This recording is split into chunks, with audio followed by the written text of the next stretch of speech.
En ce début de printemps, à Tel Aviv, il y a dans l'air comme un parfum de Festival de Cannes. Mais sur cette croisette-là, pas question de parler cinéma. L'ordre du jour, c'est plutôt la marijuana. Bienvenue à la Canatech, le grand salon international du cannabis médical. Dans les allées, on trouve toutes sortes de technologies. Comme par exemple, cette machine à séparer les composants, ou ces inhalateurs pour absorber sans fumer. Il y a aussi des huiles, des gélules, et entre deux échanges de cartes de visite, on peut découvrir ce drôle d'igloo qui crache et qui sert entre autres à fabriquer de la poudre de cannabis. Ça, les gars, c'est de la poudre de cannabis soluble dans l'eau. Et sur la terrasse, si le cœur vous en dit, vous pouvez toujours vous faire servir une glace au parfum cannabis, bien sûr. C'est un parfum assez doux. À la tête de cet événement pas tout à fait comme les autres, il y a Saul Kaye, qui ne quittera pas sa kippa Canatech pendant toute la durée du salon. Je vous demande d'accueillir Saul. Bonjour, bienvenue à la Canatech de Tel Aviv. En quelques années, il est devenu une sorte de pape du cannabis médical. Un secteur en plein essor. Pourquoi on organise la Canatech? C'est juste pour rencontrer les gens les plus influents dans le monde du cannabis. C'est maintenant une révolution mondiale. Et juste sur le plan de l'économie, un simple chiffre. Au Colorado, le gouvernement a touché 500 millions de dollars de taxes en 2017. Est-ce qu'il y a des législateurs dans la salle? Écoutez bien, nous on vous dit qu'on veut le faire, et on est en train de le faire. Mais est-ce qu'on peut vous payer pour le faire? Juste dites oui. Un rien provocateur, le directeur. Mais il faut savoir qu'il y a moins de 3 ans, la Canatech se déroulait sous de vieux hangars poussiéreux.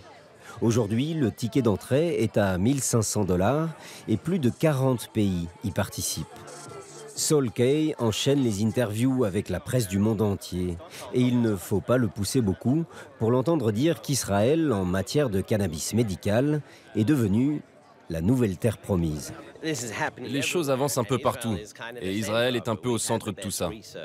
On a eu les meilleurs chercheurs, on a eu des subventions du gouvernement, et il n'y a pas autant de préjugés sur la question qu'ailleurs. Il y en a encore énormément, c'est sûr, mais bien moins qu'en France, par exemple. Donc nous avons pu entreprendre des choses qui en ont entraîné d'autres.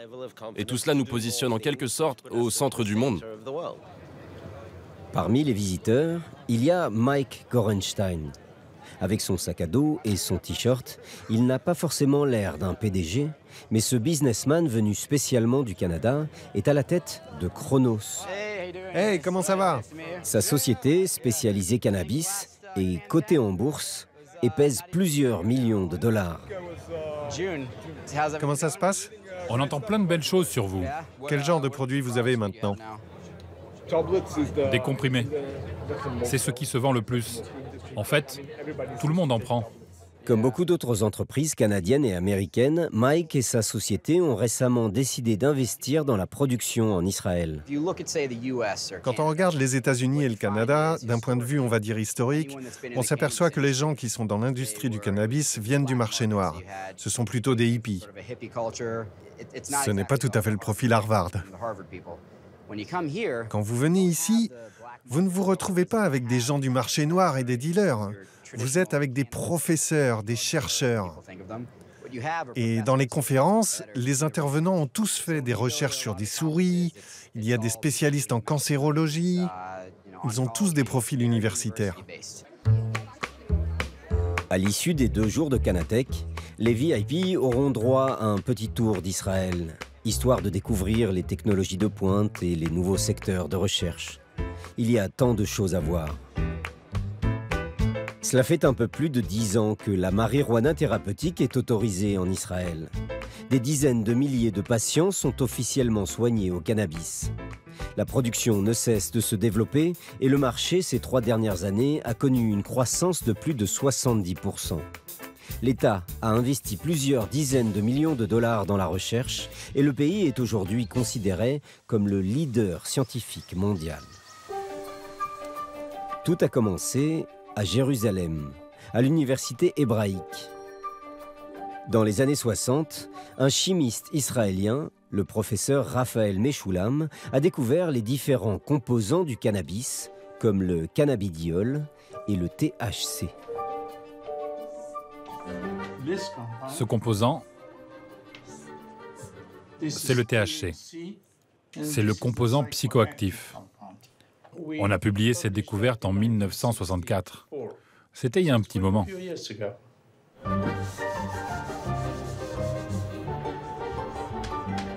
Dans mes publications, les premières années, je remerciais toujours la police de nous avoir procuré du cannabis. Je n'ai jamais vu personne d'autre remercier la police dans une publication scientifique, mais bon.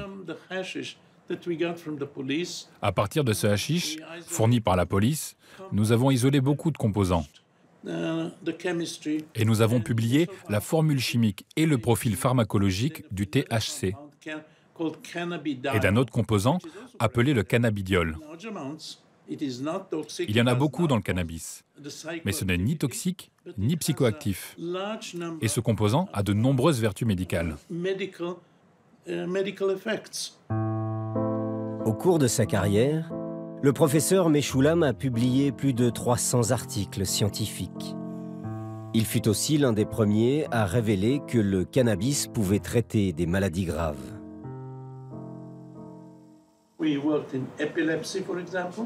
Nous avons travaillé, par exemple, sur l'épilepsie, il y a presque 30 ans.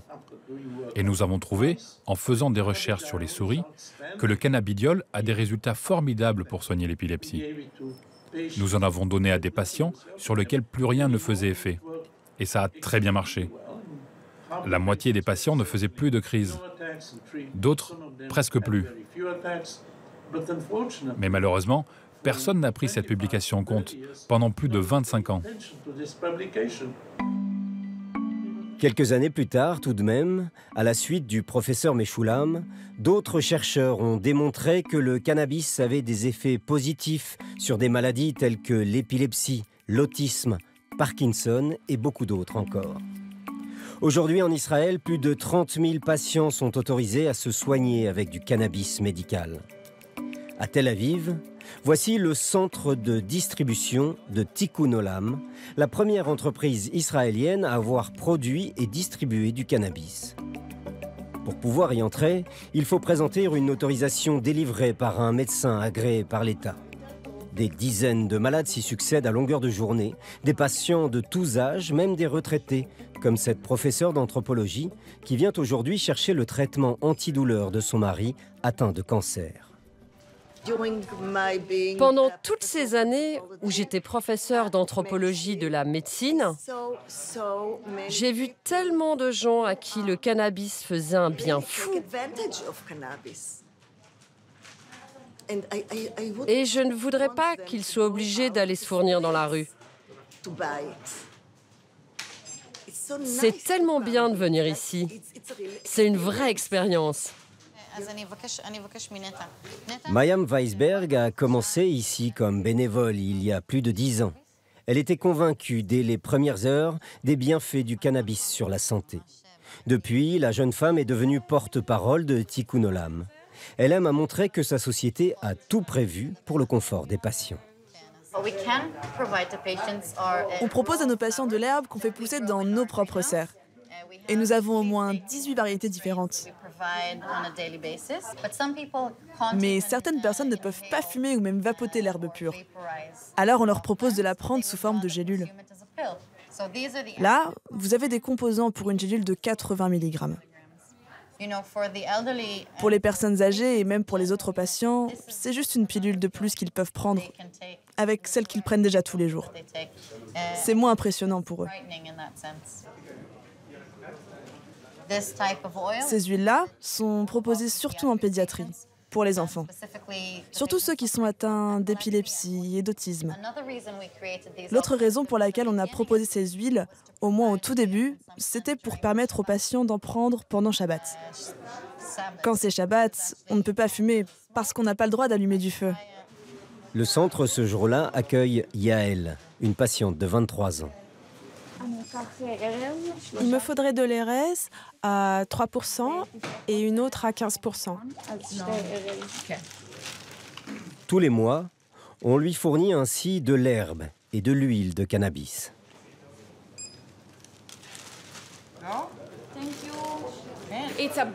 C'est un énorme soulagement. Si je n'avais pas ça, je ne sais pas ce que je ferais. Si j'arrive à tenir debout et à vous parler, c'est uniquement grâce à ça. Sinon, je serais chez moi dans mon lit. Yael est atteinte d'endométriose et de fibromyalgie, deux maladies chroniques extrêmement douloureuses.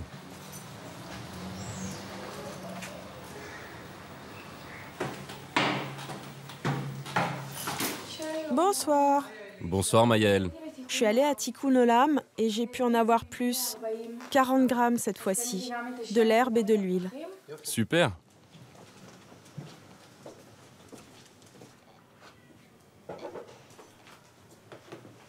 Je prends de l'huile de cannabis 3 fois par jour.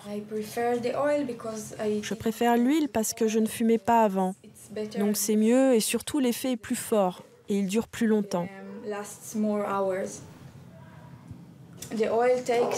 Mais il faut quand même entre 30 minutes et 1 heure avant que ça fasse effet.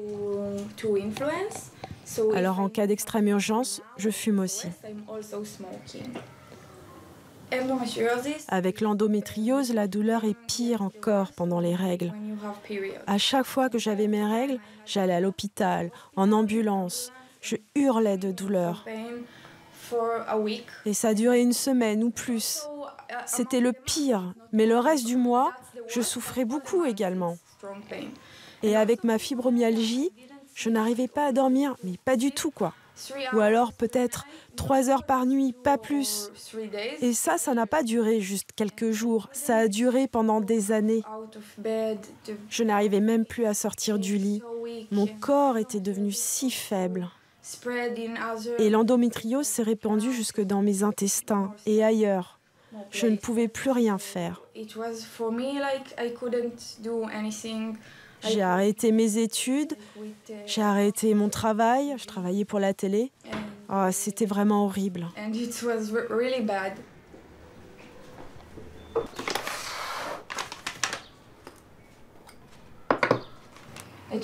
Hier, les douleurs étaient vraiment hyper fortes. Alors j'ai pris plus d'huile et ça m'a vraiment fait du bien.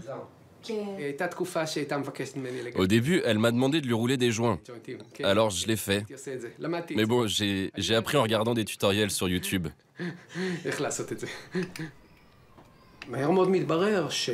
C'est évident que le cannabis n'est pas agressif pour Yael, contrairement aux antidouleurs.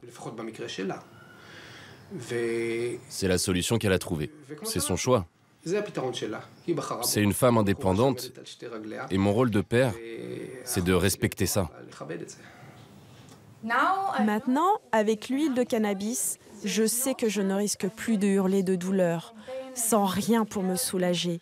L'hôpital, l'ambulance, encore et encore, tout ça c'est fini. Je sais de façon certaine, maintenant, que j'ai une solution ici à la maison.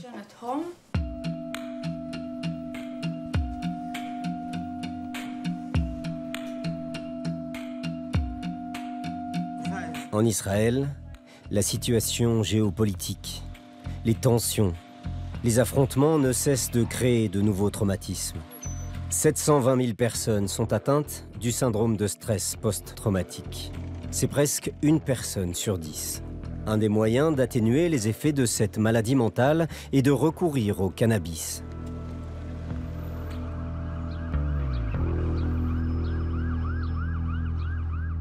Lidor est un ancien combattant de l'armée israélienne. Il a été blessé il y a 12 ans dans une attaque à la frontière du Sud-Liban. J'étais en bas, à la base, avec mon unité. Et le Hezbollah a tiré une roquette. Un éclat est entré dans ma gorge, ici.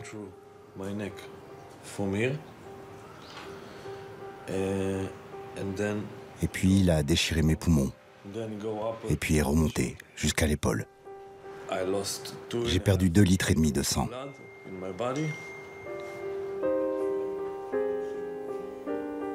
Ça, c'est moi, à l'armée.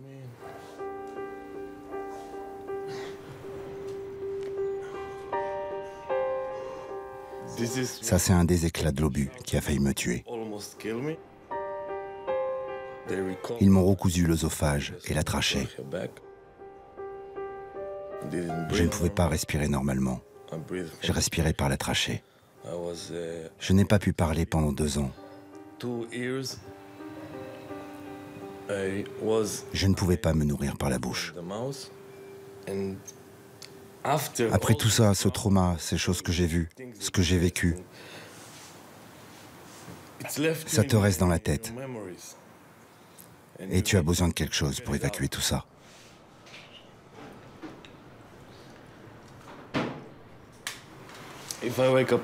Si je prends des pilules le matin au réveil, je sens que c'est pas bon pour moi. Et puis, de toute façon, je peux pas les avaler, toutes ces pilules, à cause de mes problèmes d'œsophage. Alors quand je me réveille, je m'allume un joint. Et ça va tout de suite mieux.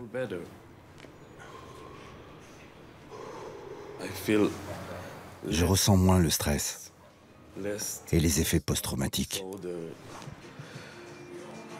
Et avant l'armée, vous fumiez des joints? Non, rien du tout.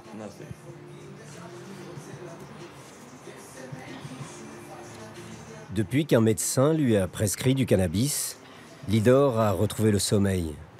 Il a aussi retrouvé le goût de vivre et l'appétit, lui qui avait perdu plus de 20 kilos.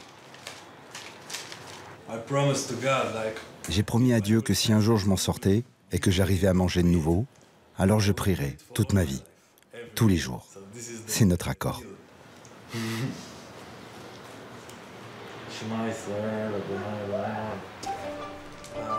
Mais alors, prière, religion et cannabis sont-ils vraiment compatibles? La question fait débat en Israël. Certains religieux y sont totalement opposés. Ce n'est pas le cas du grand rabbin Zelmanovitch. Ce spécialiste de l'addiction et de la Torah a écrit un livre sur le vin, les drogues et la religion. Pour lui, le cannabis récréatif n'est pas cachère. Mais pour ce qui est du médical, là, aucun problème.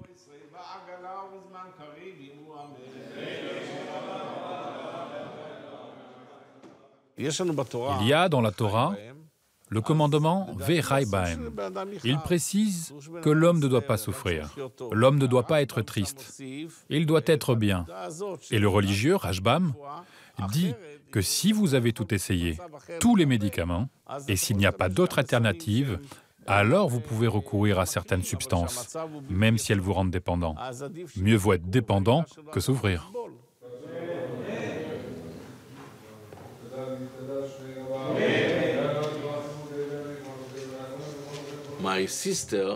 Ma sœur a souffert pendant longtemps, 2 ans. Ils ont attendu pour l'opérer. Je l'ai autorisée à prendre ses médicaments, alors elle a pris du cannabis. Et elle s'est sentie mieux, elle n'a plus souffert. Ce n'est pas permis de prendre un médicament sans l'aval d'un médecin. Ces produits peuvent faire du bien à certaines personnes, mais ils peuvent également être nocifs pour les autres. Et c'est aussi pour cela qu'il faut une prescription d'un médecin pour avoir accès au cannabis.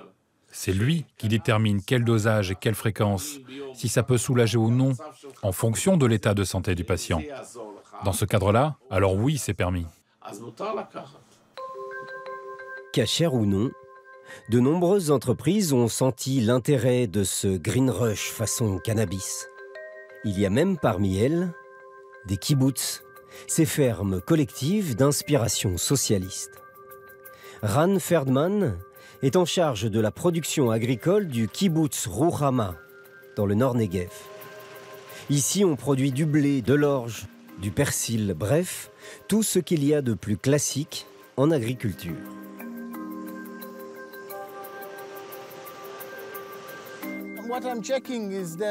Je vérifie que la machine les coupe suffisamment haut et qu'elle laisse les brins jaunes derrière. Si on en retrouve dans les sacs, ce n'est pas bon pour la présentation. Ici, le rêve socialiste des pionniers du siècle dernier a survécu face à la mondialisation, tant bien que mal. Comme dans beaucoup de kibboutz, les fins de mois sont parfois difficiles.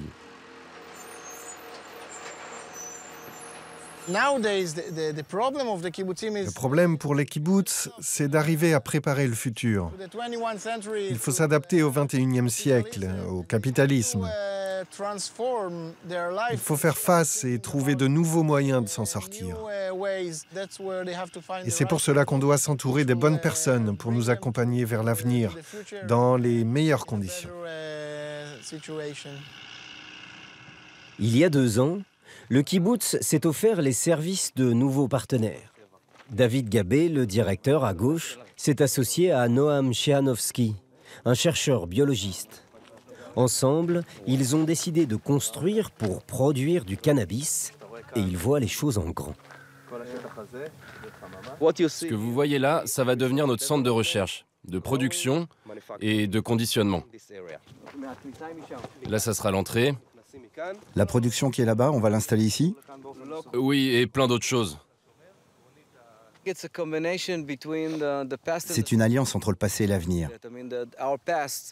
Le passé ici au kibbutz, c'est le savoir-faire traditionnel agricole.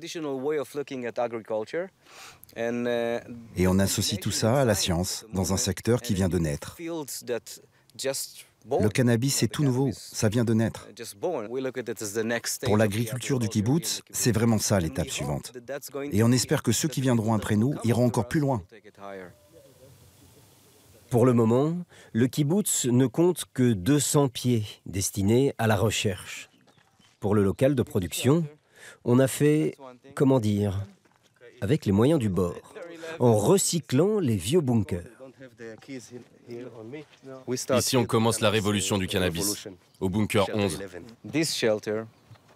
Avant, ce bunker servait à se mettre à l'abri en cas de guerre. Il est là depuis les années 60. Les gens venaient se mettre à l'abri quand il y avait des combats. Alors voilà, de la guerre à la paix. C'est notre façon de voir les choses. Faites du cannabis, pas la guerre. La loi israélienne interdit les visites de centres de production de cannabis. Sécurité oblige. Les laboratoires, eux, sont plus accessibles. Dans celui de Noam Shehanovsky et son équipe, l'essentiel des travaux se concentre sur les graines de cannabis. Toutes ces graines sont des croisements que nous contrôlons. Et chaque graine a un profil cannabinoïde particulier. Avec ces graines spéciales, ils ont bien l'intention de révolutionner la façon de produire du cannabis et peut-être au passage de devenir riches. Aujourd'hui, les graines ne sont pas génétiquement homogènes. Les graines qui viennent d'une même variété donneront en poussant des plantes d'aspect très différents. Par exemple, l'une sera très grande, l'autre plus petite. Et nous, on développe une graine standard qui révolutionnera la façon de faire pousser du cannabis. Toutes les plantes auront la même taille, le même profil cannabinoïde et le même rendement. La prochaine étape pour les producteurs et les acteurs de ce cannabis medical business sera l'exportation sur le marché international. Pour le moment, le gouvernement israélien ne l'autorise pas. Mais tous attendent avec impatience de pouvoir enfin accéder à ce marché qui pourrait rapporter à l'État plus d'1 milliard d'euros.